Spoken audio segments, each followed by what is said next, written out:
Senate Foreign Relations Committee on East Asia, the Pacific, and International Cybersecurity Policy in the 116th Congress. This hearing will be the first hearing in a three-part series to examine the implementation of the Asia Reassurance Initiative Act, or Aria, which Senator Markey and I led in the 115th Congress and which was signed into law on December 31st, 2018. Today's hearing is focused on human rights, democracy, and the rule of law in the Indo-Pacific region, an essential component, building block component of Aria, and an urgent priority for U.S. policy in the region. As stated in Section 401 of Aria, the promotion of human rights and respect for democratic values in the Indo-Pacific region is in the United States' national security interests. Continued support for human rights, democratic values, and good governance is critical to a successful United States diplomatic strategy in the Indo-Pacific. In Section 409 of Aria, Congress authorized over $1 billion in new funding to promote democracy, strengthen civil society, human rights, rule of law, transparency, and accountability in the Indo-Pacific region, including for universities, civil society, and multilateral institutions that are focusing on education awareness, training, and capacity building. What makes today's hearing especially timely and unique is that all three of our witnesses are distinguished human rights and religious freedom advocates, advocates themselves with firsthand experience in dealing with human rights abuses with regard to their communities inside China and Burma. Some of their family members and friends are detained and persecuted to this day. So I would like to thank our witnesses. Thank you for your courage in speaking to us today. Thank you for your words today.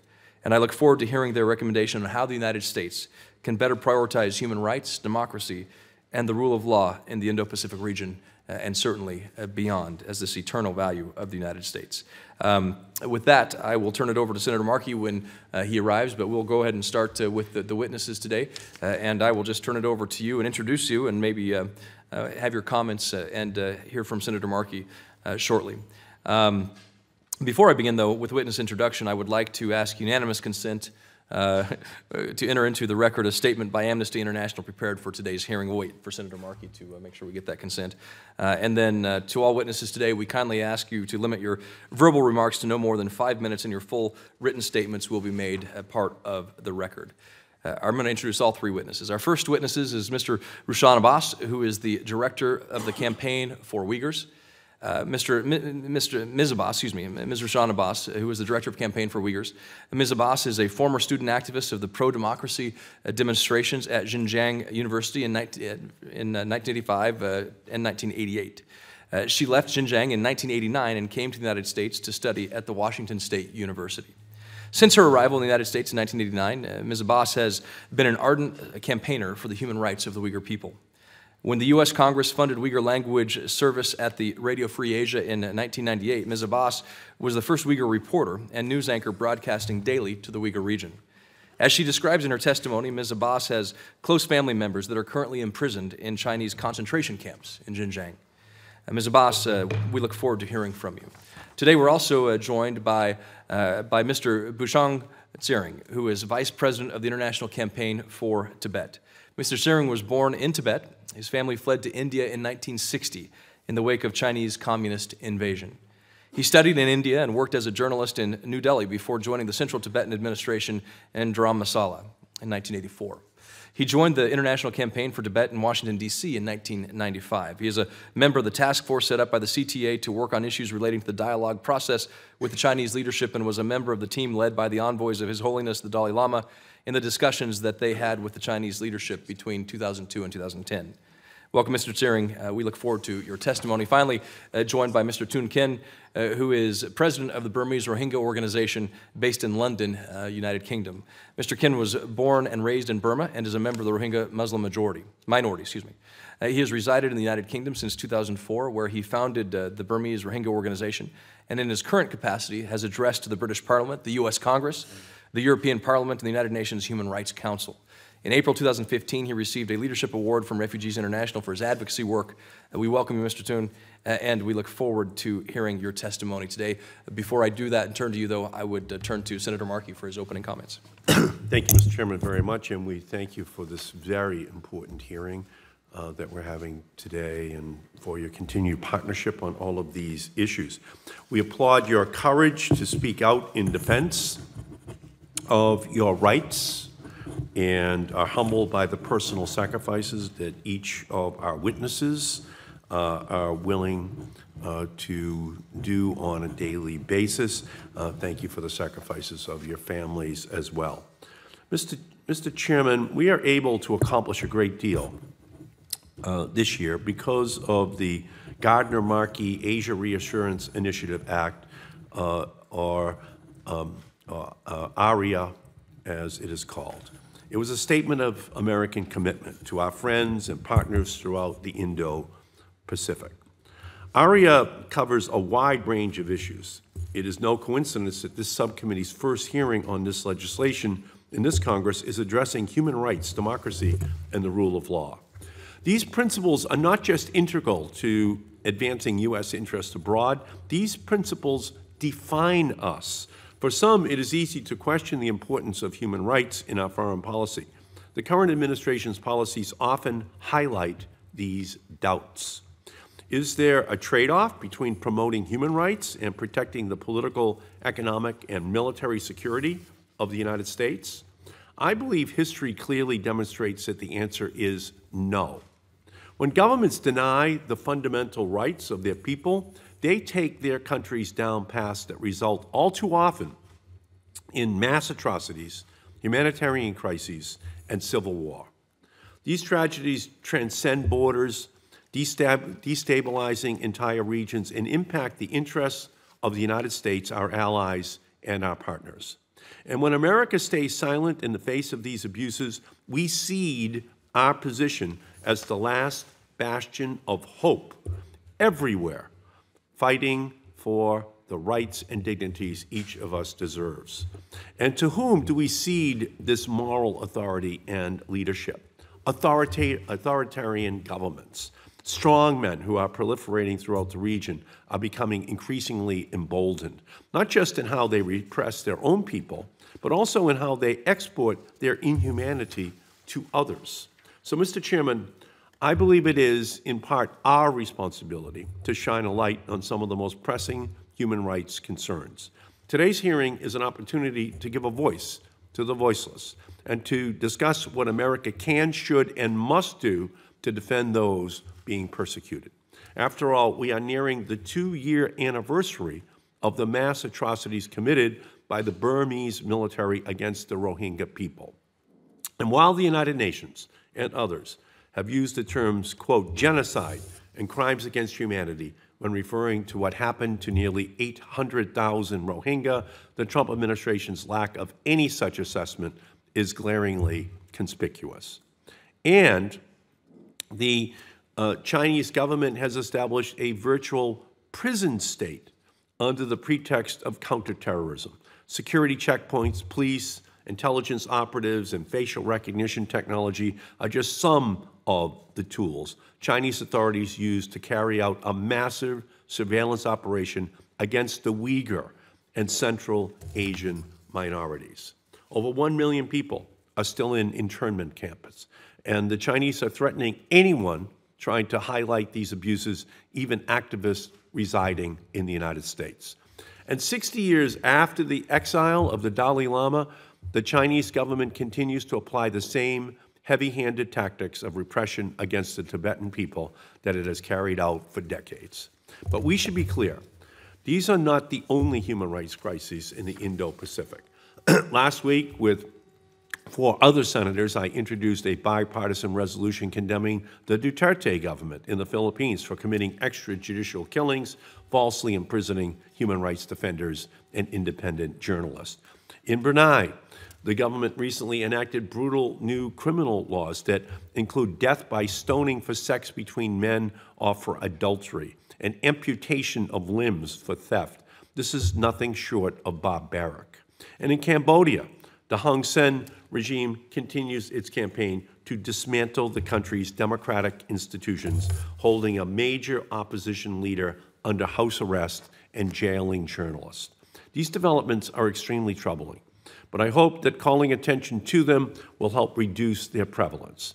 And I hope that today's hearing will demonstrate that promoting human rights and defending our national interests are not mutually exclusive, but rather mutually reinforcing.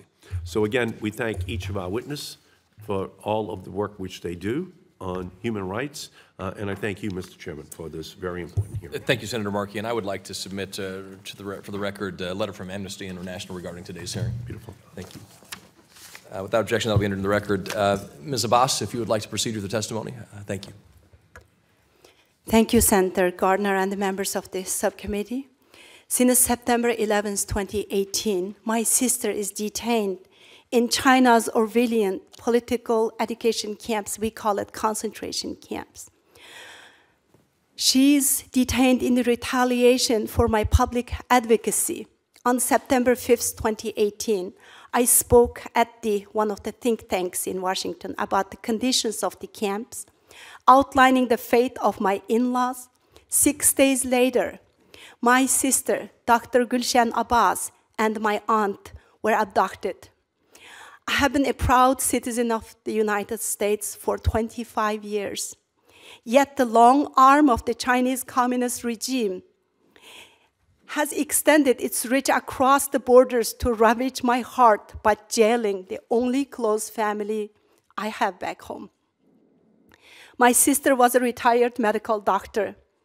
The only reason for her abduction is guilt by association with me, an American who dared to exercise her freedom of speech in the US. I am extremely worried for my sister.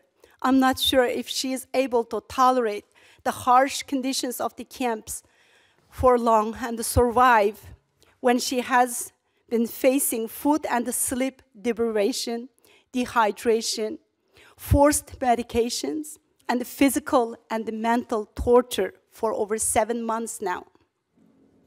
Please help us get information about my sister, secure her release. My sister has only 2 daughters, and they both live in the US.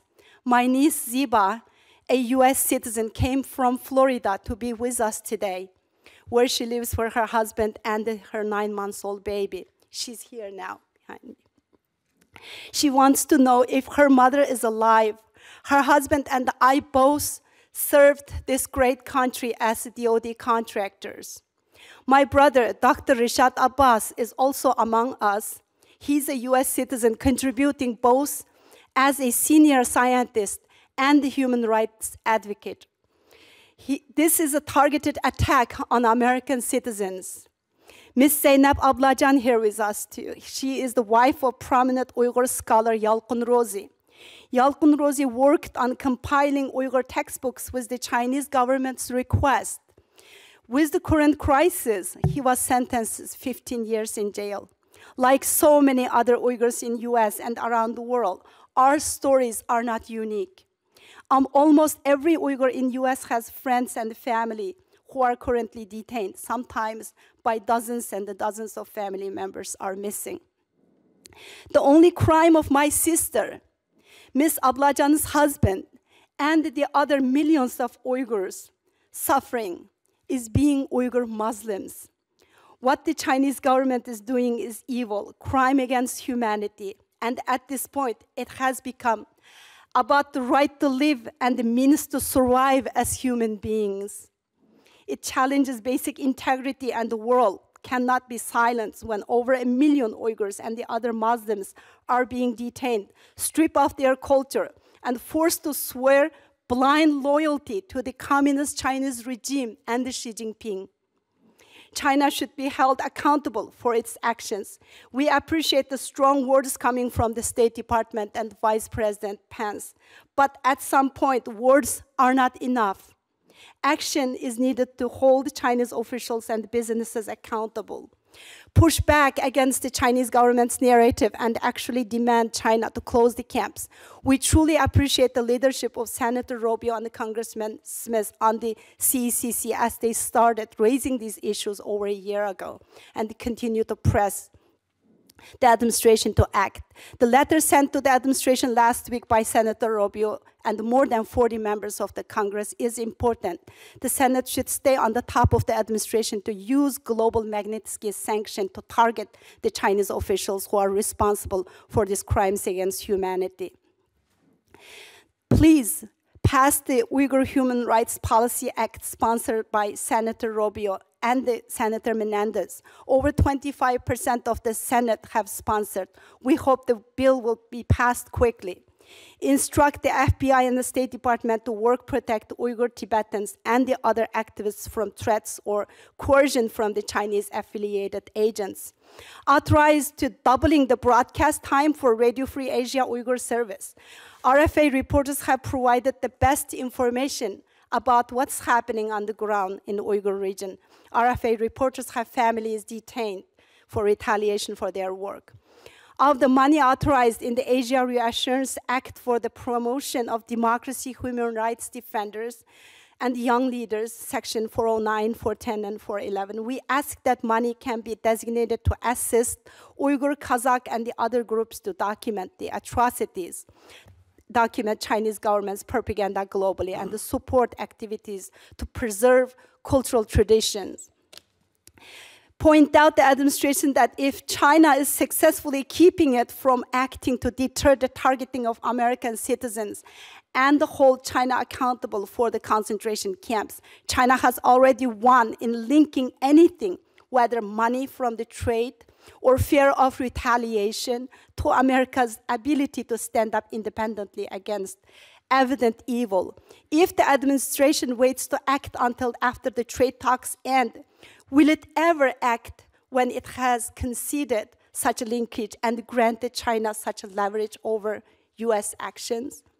Thank you for allowing me to testify today. Thank you, Ms. Abbas. Mr. Sarin. Chairman Gardner, Ranking Member Markey, Senator Coons, thank you for giving us this opportunity to testify about Tibet to the subcommittee. I would like to request that my full testimony, including 3 attachments, which is the statement of His Holiness the Dalai Lama on his succession, a report by the Foreign Correspondents Club of China on access to Tibet, as well as a joint op-ed by 30 European parliamentarians on the issue of reciprocity with China, be included in the record. Without objection. Thank you so much. My testimony will focus on the 60 years of political subjugation of Tibetan people by China that includes a consistent pattern of violation of their fundamental human rights. I'll outline China's attempt to isolate Tibet from the rest of the world and show why Tibet matters in the context of the Indo-Pacific region. In 1959, China took over complete political control of Tibet. Since beginning March 10, 2019, His Holiness the Dalai Lama and the Tibetan people began marking the 60th anniversary of the Tibetan national uprising, the escape of the Dalai Lama and his eventual crossing into freedom in India, and the establishment of a democratic governance system which is known as the Central Tibetan Administration.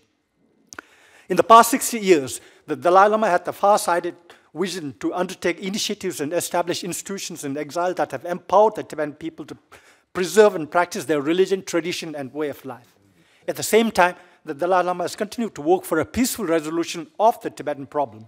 In this regard, his steadfast commitment to keeping the Tibetan struggle non-violent in the face of tremendous challenges remain an inspiration to non-violent movements throughout the world. In Tibet, the Tibetan people have endured 60 years of political subjugation. Chinese leaders say they seek stability in Tibet, but they strive to achieve it through an iron fist, rather than understanding the grievances of the Tibetan people and finding ways to address them. These hardline measures are sowing seeds of instability in Tibet, exemplified in acts of protest, including self-immolation. Access to Tibet is one of the issues that is facing by all concerned. The problems faced by journalists wanting to cover Tibet has been clearly outlined in a position paper issued by the Foreign Correspondents Club of China, which I mentioned earlier. On March 25, as mandated by the Reciprocal Access to Tibet Act, the State Department submitted to the Congress a report on US access to Tibet.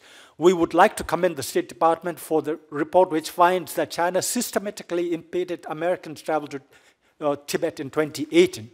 But reciprocal access to Tibet is an issue faced not just by the United States. On March 14, more than 30 parliamentarians across Europe published an op-ed saying Europeans should also look at the issue of reciprocity and pass similar legislation. In the past 60 years, the Chinese authorities have adapted a policy from a policy of total destruction of Tibetan religion and culture to one of controlling them to serve its own political objectives. The case of China wanting to appoint the next Dalai Lama is a clear example, as they tried to do with the issue of the Panchen Lama. The Dalai Lama has categorically maintained that only he can make a decision on his reincarnation. In 2011, he came out with a formal statement explaining the reincarnation system and how he intends to go about on the issue of his succession.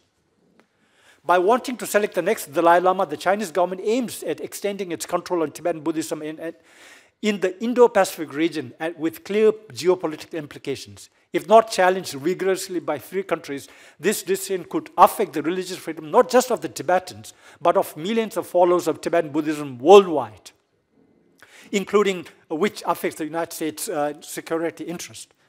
A majority of the several hundred Tibetan political prisoners who have been detained have been done solely for the assertion of their identity, whether calling for the protection of their culture or displaying their reverence to the Dalai Lama. The fact that even after 60 years of occupation, the historical bond between the Tibetan people and the Dalai Lama remains strong is a reminder to the Chinese government that they have failed in their policies and they failed to understand the Tibetan people. The Chinese government knows that there's a problem in Tibet, and only during the lifetime can there be a possibility, lifetime of this Dalai Lama can be, there be a possibility of a lasting solution. The Asia Reassurance Initiative Act rightly places the issue of Tibet within the parameters of U.S. security concerns in the Indo-Pacific region. In this context, the issue of water in Asia is something that can be taken up by the United States Congress. The Tibetan Plateau is today the largest repository of fresh water, and China's attempt to manage the Tibetan water resources has implications on downstream countries. Just the other day, the Atlantic Council came out with a report on Himalayan Asian water that recommends that the United States create a coherent Asia policy that includes water as a pivotal element. I have some recommendations. First, highlight Tibet as a key factor in the Indo-Pacific region strategy. Update and strengthen the Tibetan Policy Act, which is a comprehensive expression of United States support for the Tibetan people.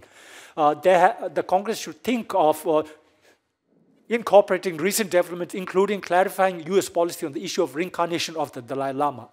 And the administration should be asked to pursue United States' long-stated goal of establishing consulate in Lhasa. And finally, the United States should incorporate water security into the national security strategy and explore using platforms like the Quadrilateral Security Dialogue and the Lower Mekong Initiative to create awareness about China's usage of Tibetan water and its impact on the Indo-Pacific region. Thank you so much. Sharing it, Mr. Toon. Chairman Gardner, Ranking Member Markey, and distinguished members of the committee, thank you for the opportunity to appear before this committee to testify on the ongoing genocide of the Rohingya people in Burma. I speak as a survivor of decades-long persecution by the government of Burma, which is now carrying out a genocide that has long been in the making. My family experienced first-hand waves of government-orchestrated military attacks and mass violence against unarmed and peaceful communities throughout Rakhine region. In fact, Burma, despite continuous promises to the international community to improve the lives of the Rohingya people, to listen to recommendations from Kofi Annan Commission, to set up its own investigation into abuses, continues to fail the Rohingya community. There is absolutely no political will or desire by the Burmese authority to improve the lives of the Rohingya people. There is a government and a military that have actively tried to wipe us out as a people for several decades. They continue to deny my community as an ethnic group integral to the Union of Burma, depriving our children any meaningful access to education, denies us access to essential health and other social services, and was maintaining conditions that are designed to bring about the eventual destruction of our entire community. Mr. Chairman, it is genocide. The intentional destruction of an ethnic community, our Rohingya community, that Burma has commissioned. Recently, at the Free Rohingya Coalition conference, I heard with my own ears one of the distinguished members of the UN International Fact-Finding Mission, Professor Radhika Kumaraswamy, asked the question, is what happened to the Rohingya genocide? What else could it be? Legal, humanitarian, and religious organizations, including a coalition of American Jewish groups, have also issued a statement calling this is a genocide.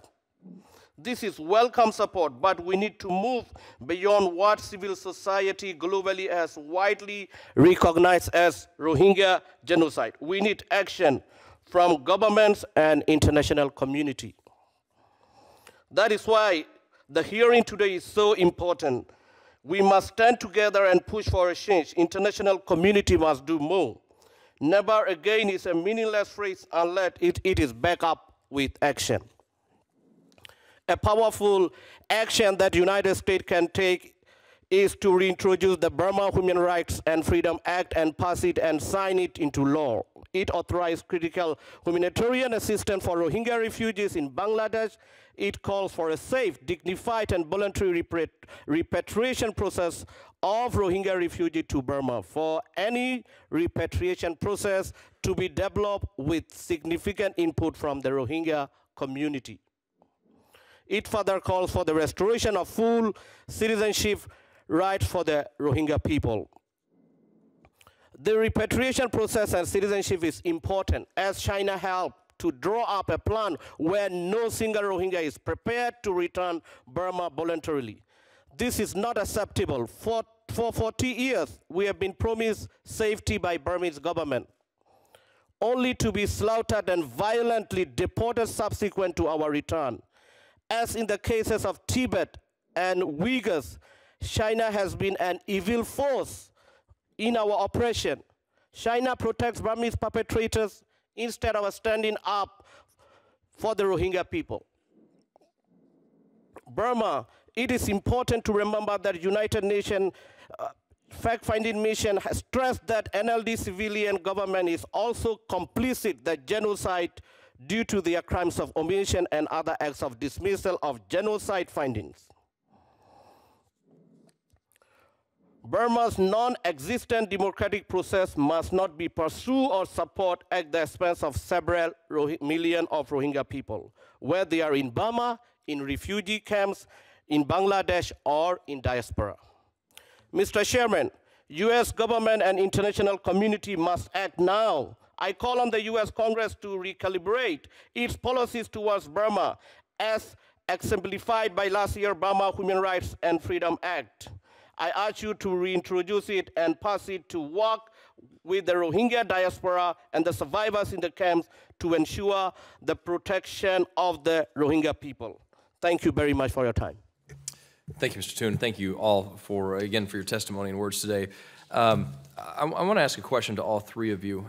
We've had considerable testimony here today about what more the United States can be doing when it comes to the genocide in Burma taking place against the Rohingya people. We talked about the Uyghurs and the concentration camps and the conditions in these camps, work conditions, civil liberties, the religious freedom concerns.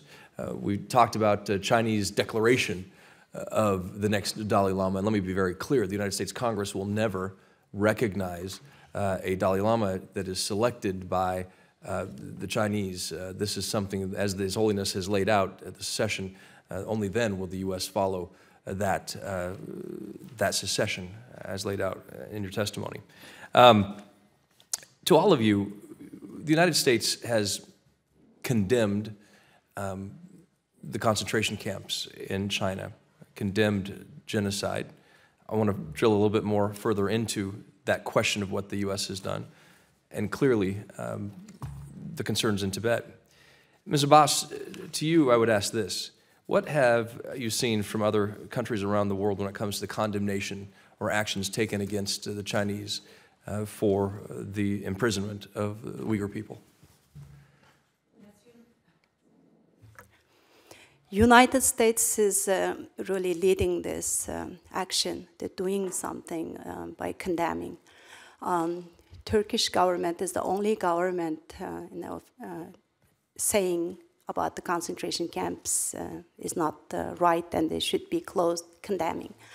But unfortunately, because of the Chinese influence with Chinese market, trade, and the debt trap, debt trap that they are doing around the developing countries, they are buying out the silence of the other countries.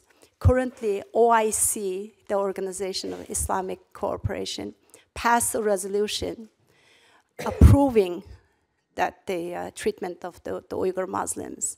Did you say approving? Mm-hmm. Approving, unfortunately. It's all because of the Chinese influence, Chinese money. It's really disappointing for 57 member states of the Islamic countries doing such a shameful act.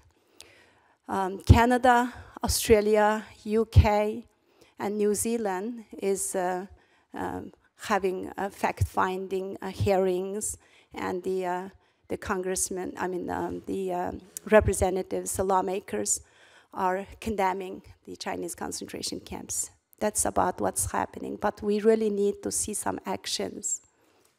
Mr. Toon, to you on the genocide taking place. We've heard various words used to describe what's taking place by this administration in Burma. What is your belief the U.S. position is as it relates to the current genocide in Burma?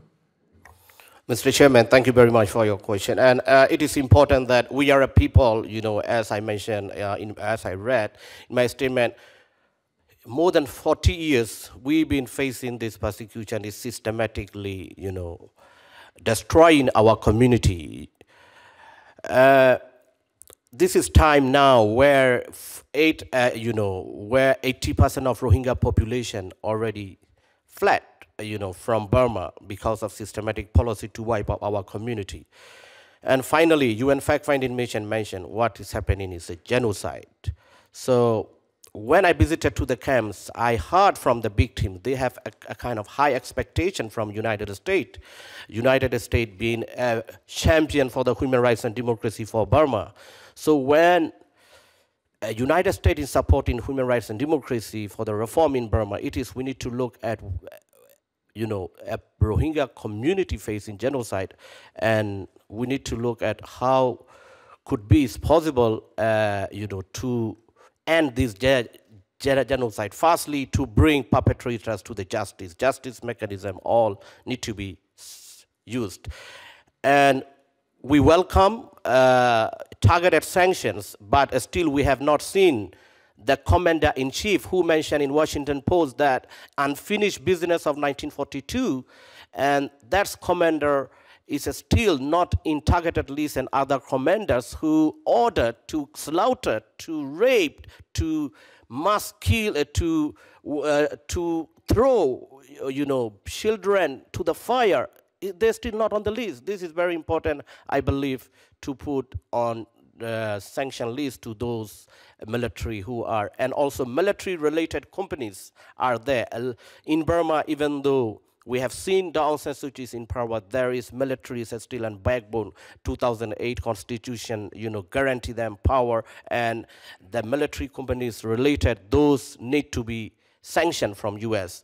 And also, it is important that, United States have to call what we victims want to call it is a genocide. Thank you very much. Thank you, Mr. Toon. Senator Markey. Thank you. So, Mr. Toon, what is the impact of the United States remaining silent on this issue of whether or not it is a genocide or crimes against humanity? What does that mean to the world when we do not speak out? It is very clear, Senator Markey, we have to see that it's a kind of giving, if not pushing them, pressing them, is not taking them action, they are encouraged, is they are encouraged to move forward. And we have seen that it's not only Rohingyas, other Kachin Shan minorities, crime against humanity and war crimes are going on. Even today, Rakhine State, Arkan Army, and Burmese Central Armed Forces are fighting. Humanitarian aid has been blocked. It's because of why international community not pressing enough, and while genocide is going, we need more stronger pressure. Otherwise, you know, this impunity they are enjoying. So if the United States was to speak out, what would the impact be in terms of additional pressure on the Burmese government? That could be, you know, we have seen in the past long time pressure from international community. That's what this military came to, a kind of 2008 constitution coming up, and they did election. They worry, they care international pressure. That's why Burmese military and the government, they care about it. If this US government push it, is they will, we believe that this human rights violation will stop, and we believe that they cannot go along with these murders again and again. Okay, so thank you for your statements on the need for targeted sanctions. Thank you. I could not agree more. I recently wrote a letter to the State Department and the Treasury Department asking why the Trump administration had not sanctioned additional officials for the August 2017 attacks against the Rohingya, to include the country's commander-in-chief and deputy commander-in-chief. So this is the letter which I sent on just March 19th. And even though, and I ask unanimous consent this be included in the Without record. objection. Thank you, Mr. Chairman. And even though the United Nations and others have cited these two individuals as ultimately responsible for military orders that led to the horrific attacks against the Rohingya, the United States has taken no action against them, which is unbelievable. Let's say the administration does not take your advice and decides not to pursue further sanctions against these individuals. What do you think the impact of that decision not to sanction would be in terms of the attitude of the government and military in Burma? Definitely, that will embolden military to move forward, as I mentioned earlier. And the other side, you know, the military is moving not only Rohingya, other minorities in Burma, they are still believe that there is no one to press them. No, so they can go with these murders along. And you know, we need to look at Rohingyas are a community is facing 21st century genocide. And you know, when I visited to the camps, one thing I heard from them is they want justice. So this is important. United States support all justice, any mechanism to bring those perpetrators. Okay, this is very important. So you mentioned also going against military-linked companies, bearing in mind that enterprises managed by the military are tied to a number of economic sectors that employ ordinary Burmese, and the goal of sanctions should not be to target military. It should be to target military officials responsible for human rights abuses and not economically punish the Burmese people. What are your recommendations for targeting companies that would shape the military's behavior but not hurt the Burmese people themselves? As a whole, Burma, we have seen for since 1962 military coup power, military been on top of everywhere.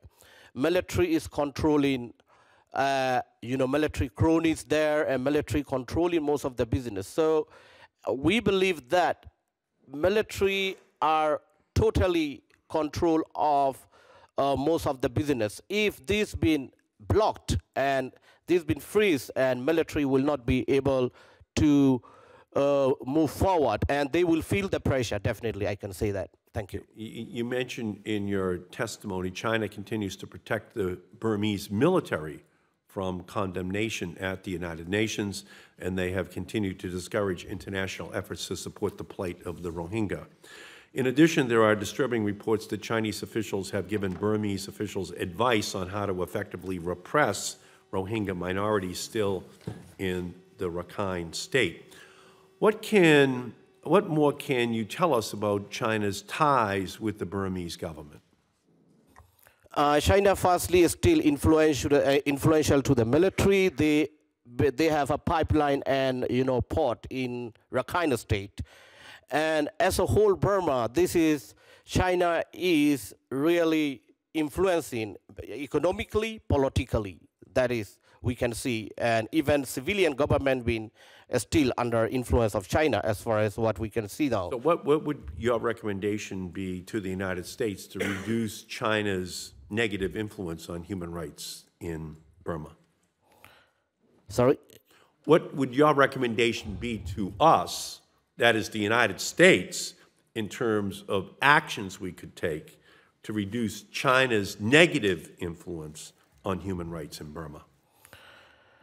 This is very important that, China been long influential. So on that note, on that point, we need to look at if China influence much more further in Burma, there will be more human rights violation, and you can see that China is blocking when genocide is going on as a whole country. They are blocking in Security Council and others, and they are even influencing Bangladesh to bring back those refugees where we do not want to return without our rights and protection. So that will be encouraged to China if U.S. will not do anything. So U.S. have to step up as a geopolitically that China influential should not be there. So are you concerned that the Chinese might export the technologies which they're using against the Uyghurs to use in Burma against the Rohingya? That could be. Yeah, that could be. Yes. So you are concerned. Thanks. Thank you, Mr. Chairman.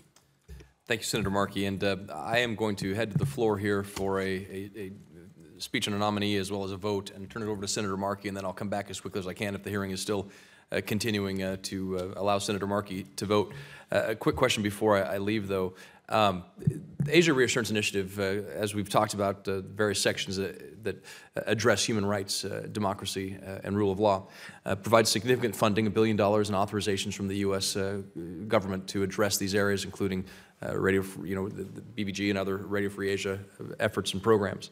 Aria is an important platform for us to have this discussion as we look at our policy toward Burma, as we look at our policy toward China and Uyghurs, as we look at Tibet, as we look at Hong Kong and so many other areas where we see growing concerns about rights, freedoms, and rule of law.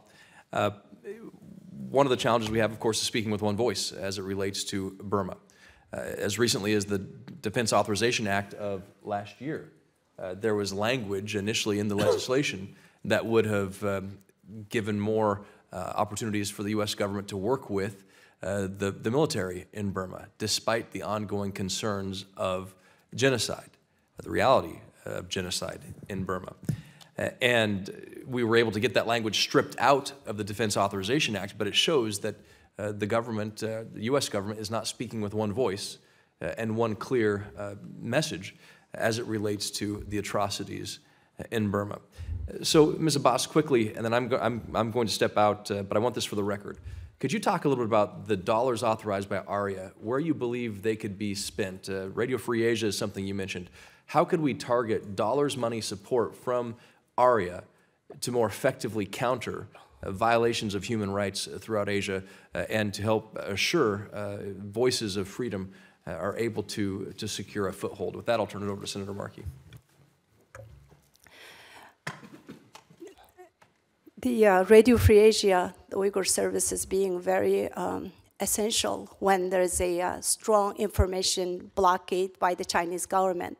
It's really difficult to get the real reality out about this atrocity. So Radio Free Asia reporters are working really hard. So we do need that. That's the most essential part. And also we have organizations that need support. We have so many activists that we are doing this advocacy work as like a part-time. For example, myself, I have a full-time job, and I'm doing advocacy work almost full-time. So the organizations, human rights organizations being funded by this money also really supports. World Uyghur Congress needs to have offices in the major like political hubs in the other countries as well. This is really essential to get the Uyghur voice out, Uyghur advocacy and activism out internationally. Okay. And also we have so many Uyghur students here in the United States because of their parents are taken to concentration camps, and also the financial assets are being frozen. They cannot receive money, so the Uyghur students studying in universities are unable to continue their education. So we really need the help with that as well. Thank you. That's very helpful to us. Let me just follow up with you, Ms. Abbas. Given the terrible nature of China's repression of the Uyghur and the Central Asian minority communities in Xinjiang, the clearest question that comes to mind is, what should we be doing to hold the Chinese officials accountable? One way for the United States to try to change Chinese government behavior would be to place Chang Guo, the top official administering the repressive policies in the region, under U.S. sanctions. However, the administration doesn't appear to be taking any action. Do you believe that sanctions against Chinese officials will be effective in countering their egregious policies? Yes, very much so. That's at least United States government is taking action, doing something to imposing that currently existed, the Global Magnitsky Act, and the sanctioning some of the Chinese officials who are responsible.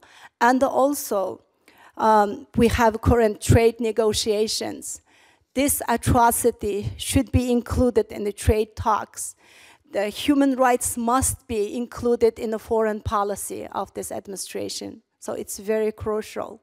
Do you have a list of officials, Chinese officials, yes, we do, who you believe should be sanctioned? Yes, Uyghur Human Rights Project and the World Uyghur Congress have given those names to the State Department. We do have a list of the names. Is there anyone in particular who you think should be at the top of that list? Yes, Chen Chuanguo, who is the party secretary for Xinjiang Autonomous Region. He was the party secretary in Tibet. That's where he started actually targeting religious figures there, taking them to concentration camps. He came to our province in August 2016, and then just 2 months later, he started his harsh policies against the Uyghurs, and he's the #1 person. Okay, excellent. Senator Coons.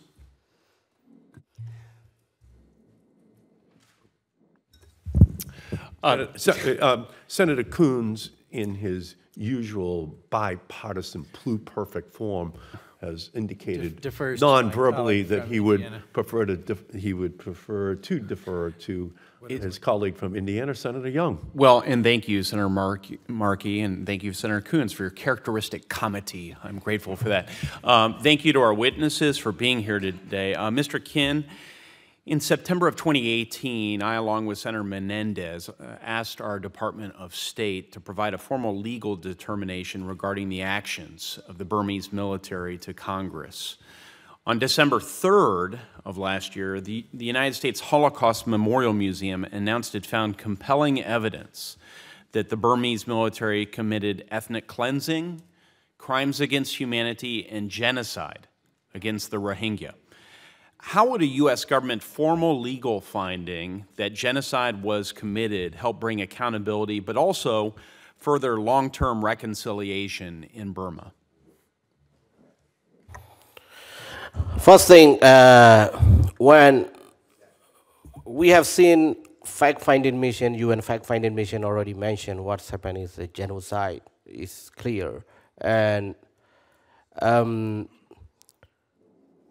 it is important U.S. government should call what the legal name is a genocide. U.S. Holocaust Museum already declare what's happening to the Rohingyas is genocide. And it is important to bring those perpetrators to justice, really important to push, and also what's happening to now is genocide is still ongoing in Rakhine State, where recently, last week, dozens of Rohingya been killed while Arakan army and Burmese armed forces are fighting. Through helicopter, Burmese army, shoot many Rohingyas, and they saying that this is accident and they did not aim to do that, and a kind of lame excuse they are trying to do. So genocide is ongoing when it is important that we need to bring those purposes, justice mechanism all need to be used. Well, I think that's especially important as we head into next year's elections, because of course at some point we want to have a functioning government representative of all the peoples of Burma. And so now it strikes me as a critical time to diplomatically and programmatically drain the enabling environment for violence and support the people of Burma so that those 2020 elections are the best they can be for the future of the country. Are there ways in which the United States, to your mind, Mr. Kin, can best invest in conflict prevention programming in preparation for next year's elections? Senator Young, that is very good point, but we need to look as a whole. Burma, is not only military, civilian government also dismissing these genocidal acts and genocidal findings. It's not only military, killing the Rohingyas. The other side, civilian-led government, Aung San Suu Kyi party and her government ministers are spreading hate speech, and they are not allowing humanitarian aid access and others. I campaigned for Aung San Suu Kyi for many years for her release in this Senate and Congress. I campaigned for her release and other political prisoners. I was long-time supporter of her, but what we can see here is we had a high expectation in 2015 election, but we have not seen any, and she is totally silent. And so we believe that, as a whole Burma, we need to look at, of course, we should support 2020 election inclusion of Rohingya. At the same time, we need to push how constitutional change and others, how systematic change in Burma. That is very important. Well, and all of this is more deeply rooted, isn't it, in ethnic conflict, in some really deep things that have ravaged the country and left Rohingya and the Chin minority marginalized, poverty-stricken, and living in a country in which they're not represented and they don't have a meaningful voice. We've seen some attempts at addressing these issues at the 21st Century Panglong Union Peace Conference, and that didn't produce the desired outcome, unfortunately. How do you envision a peace process progressing, Mr. Kin, and what type of democratic reforms can lead to a national reconciliation and a true democracy emerging in Burma? Is it... as a whole Burma, we have to see that is a constitutional problem. First thing, ethnic people, they are demanding federal union. We have not seen any ethnic groups are, enjoying their rights. You can see why still there is a 21st century Panglong. There is nothing much peace process is ongoing. Everything been stalled, and military is increasingly fighting Kachin, Rakhine, our sister community, and others. On the other side, Rohingyas facing ongoing genocide. So, as a whole country, we really need to focus how can be changed. U.S. government can push a stronger pressure. This is very important because, the ethnic Kachins They are in IDPs, and Rakhine, more than 30,000 IDPs, and Rohingyas still not allow basic rights, to move from one place to another, education and others. So we have seen that even, government have set up commissions to investigate. There is no such thing talk of citizenship right, full citizenship rights and others. And government, NLD-led government is pushing NVC, which is National Verification Card, which is legalizing Rohingyas or illegal immigrant. So we can't see, frankly speaking, as a genocide survivor, as my grandfather was a member of parliament, as I was born and brought up in Arkansas State, I left, my age was 17. I grown up there. I have seen how systematically going on against Rohingyas and other minorities as a whole country. So for me, it is much need to be done from US government to push pressure.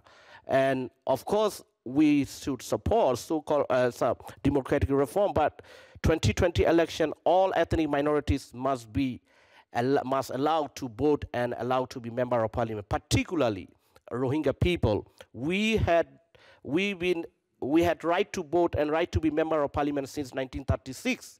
In 2015, we were not allowed to vote. So, 2020 election, it is important Rohingya were restoration of full citizenship right before that, and allowed right to be vote and right to be member of parliament. And also, ethnic groups they have to give their rights and recognize in federal union is important. Otherwise, these fightings will not end, because we have not seen any progressive things even from NLD-led civilian government. Thank you, Mr. Kin. I'm out of time. I'm grateful again for your testimony today. Thank you. Yeah, Senator Coons. Thank you, Chairman Gardner and Ranking Member Markey, for convening this important hearing. I apologize. I will be brief because we have a vote that is about to be called. I'm particularly grateful for your leadership on the Asia Reassurance Initiative, and I'm eager to work with you to ensure full and appropriate implementation of this significant legislation. As the co-chair of the Human Rights Caucus here in the Senate, I want to thank all three of our panelists here today and for your important human rights work in Asia. I am particularly focused on the atrocities against the Rohingya, and I'm hosting a photo exhibit today in the rotunda of the Russell Senate Office Building, and I encourage anyone concerned about or interested in better understanding the ongoing genocide against the Rohingya to come and visit this disturbing photo exhibit. I also have concerns about the treatment of Tibetans and Uyghur Muslims, but given the press of time, I'm going to focus my questions, if I could, on following up on Senator Young's questions. It's clear to me that you support a prompt determination by our State Department that the atrocities against the Rohingya constitute a genocide. What else do you think? Why is that determination important? What would be the legal consequences for the Burmese government if we reach that? And I'm concerned about the lack of accountability for an ongoing genocide by leaders in Burma. If you have a concise answer to how more that determination would affect it, I'd appreciate it. Firstly, we've been facing this more than 4 decades. So UN fact-finding mission already mentioned what's happened to the Rohingyas is genocide. So as Rohingya have high expectation from US government, so whenever I visited to the camps, Rohingya victims, Rohingya survivors, they asked me, tell our US friends to change our situation to stop this genocide. So they want to see also what we are facing as a Rohingya, as a survivor. We want to see what we are facing. We want to call it legal name, genocide. And do you think, do you think that will help prevent other countries from forcibly repatriating Rohingya to Burma in a way that might increase their danger? Definitely. Now that will stop. Now India is deporting the Rohingya. Saudi also deporting some Rohingyas, even though they've been living long time, they're not access to education and healthcare. So it is important that these survivors need to get protection from internationally, other countries as diaspora. You can see 80% Rohingya population are out of the country. So they need proper protection, international from international community and other countries. That is very important. My last question, are there other countries in the region that are playing a constructive role? I hear what you're describing about India's actions. Are there constructive regional players on trying to confront and resolve this ongoing human rights crisis? Some countries, yes. Some countries we have not seen, particularly India. They are deporting the Rohingyas, where 35,000 Rohingyas are in India. So they need to be they need protection, and also, Thailand, and of course, on top of that, we need to look at Bangladesh. Bangladesh, where 1 million Rohingya people. We can see that very near future they will not be able to return because the genocide is still ongoing. The other side of the country, in Burma. So, what 60% are children in refugee camps, the survivors. What will be their future? How United States can help to get, for the long term, we need to look at how we can educate them. We worry that our young generation will face exploitation because political atmosphere is not as good as other countries there in Bangladesh. So there are many women, children are 60%. So we need to look for the longer term how they should be recognized also in Bangladesh as a refugee. They should get, Bangladesh government should lift restrictions, and also Bangladesh government must stop that to relocating 100,000 refugees to Bhasan Char Island. Is it very important? So when U.S. government recognize that genocide and action need to become, and also other countries, they will treat Rohingyas as a genocide survivor. They must treat as genocide survivors, and they will get protection. On top of that, we belongs to Burma. We want to be, we are a part of Burmese society. We are not demanding a state or anything. We want to get back our ethnic rights and citizenship rights back.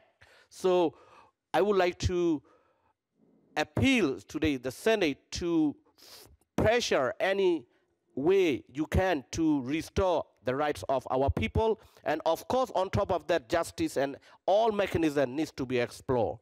It's very important. Also, ad hoc tribunal and other, bring him to the justice is important, those perpetrators. Thank you. Thank you. Thank you all for your testimony. Thank you. Thank you, Senator Coons. Facebook and Burma. There's a real role which social media plays in allowing for dangerous speech to be used in Burma in a way that promotes violence against the Rohingya, promotes violence against other minorities. I think it's quite clear. So I wrote a letter to Facebook questioning this policy of allowing Facebook to be used for that purpose within Burma. To date, I've been very unimpressed with Facebook's efforts to consider the views of the Burmese civil society and its decisions that have an impact on the country's treatment of its minorities and its overall efforts to achieve national reconciliation. The United Nations officials just last week said that the company's efforts to curb hate speech online are, quote, still insufficient, and that there is still, quote, denigration of the Rohingya on Facebook's platform. Do you believe that Facebook's efforts to address hate speech has been sufficient?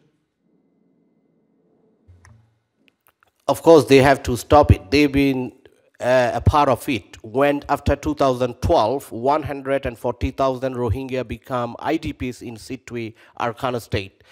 And through Facebook, Mabata Group, 1999 Group, all particularly including racist and extremist Buddhist monks, Wiratu and others, they spread up hate speech through Facebook. Facebook have done a big damage to our community while you were facing genocide. And as a whole Burma, and not only Rohingya, other minorities they faced.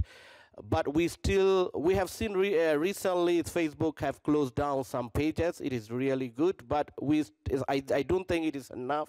And Facebook should deal with the communities who are really suffering, Has especially. Facebook reached out to you? No, not at all. It's not. Thank you. That's not good. I would ask Facebook to reach out to you, and we will make that a specific request Please. to you to Please. help you to facilitate a conversation.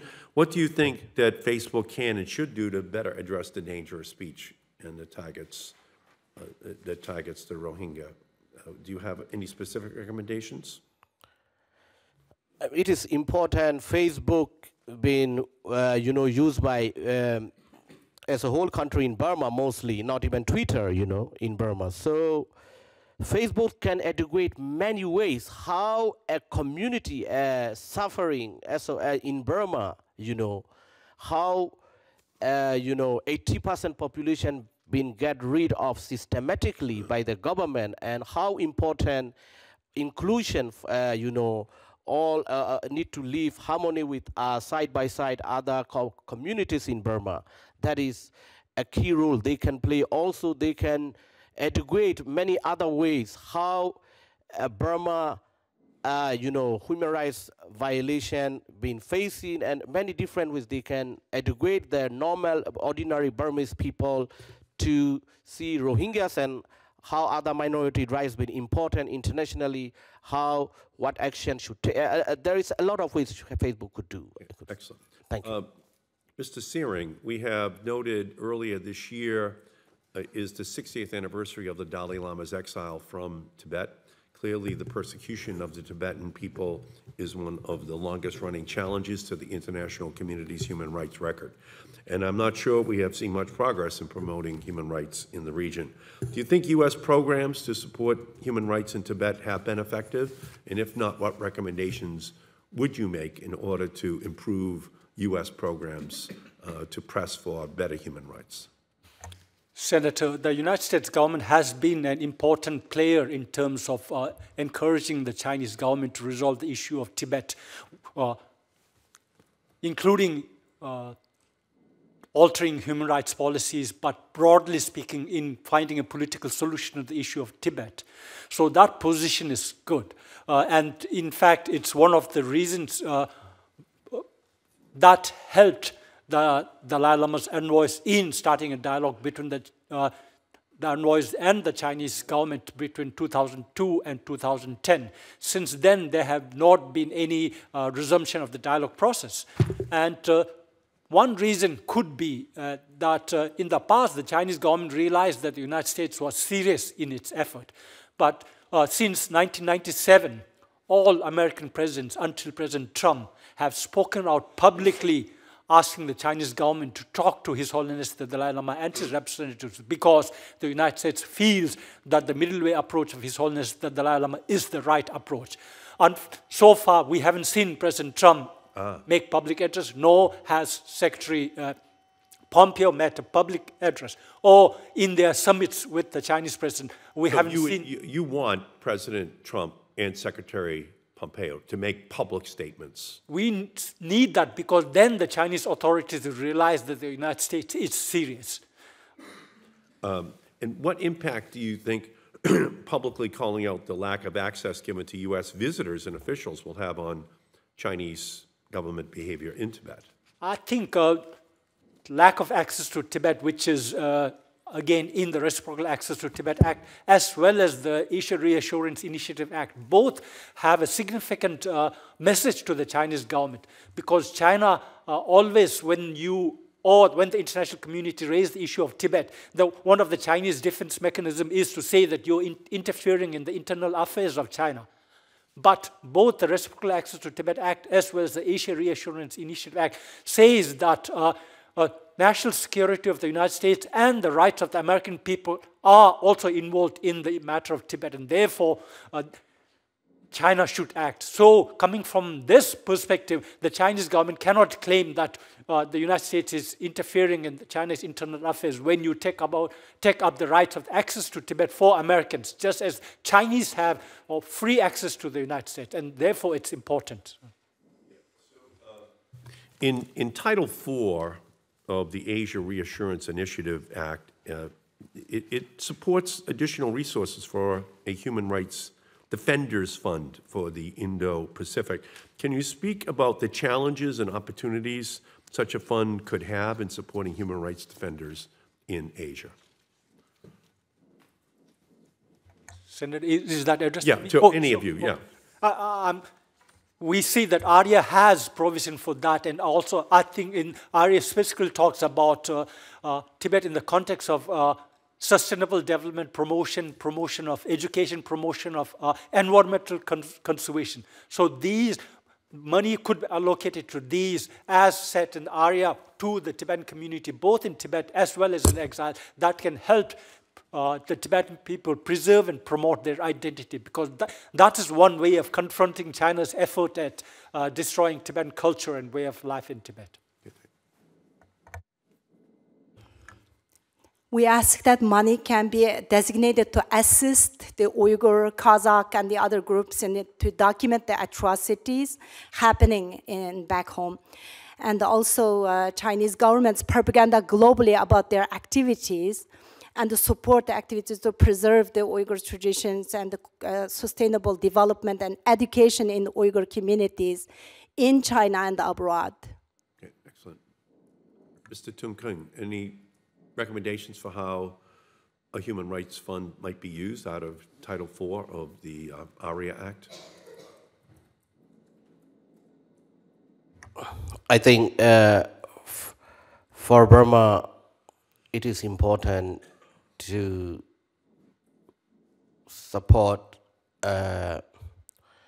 ethnic minorities, civil societies. Particularly, it is very important. And also, I mean, for the Rohingya people, they are 800,000, almost 1 million in camps. It is important, we need to empower community to build up where our young generations are there. It is very important to support, particularly in Bangladesh. I strongly request to look at how we can build up Rohingya young people in the camps and supporting human rights to educate them. Excellent. Thanks. Thank you. Well, thank you. And thank each and every one of you for your incredible leadership on human rights. Thank you for spending your lives helping to shine a spotlight on what needs to be known about human rights abuses in your own countries of origin, but in countries all around the world. That is the job of the United States. We are not only the political and economic and national security leader of the world, but we're also the moral leader. We should be. And when we remain silent on human rights issues, we send a signal that the United States has gone out of the human rights protection business, and that is not who we are. The United States must be the moral leader of the planet. That is the expectation. And when we speak on these moral issues, the rest of the world has to pay attention.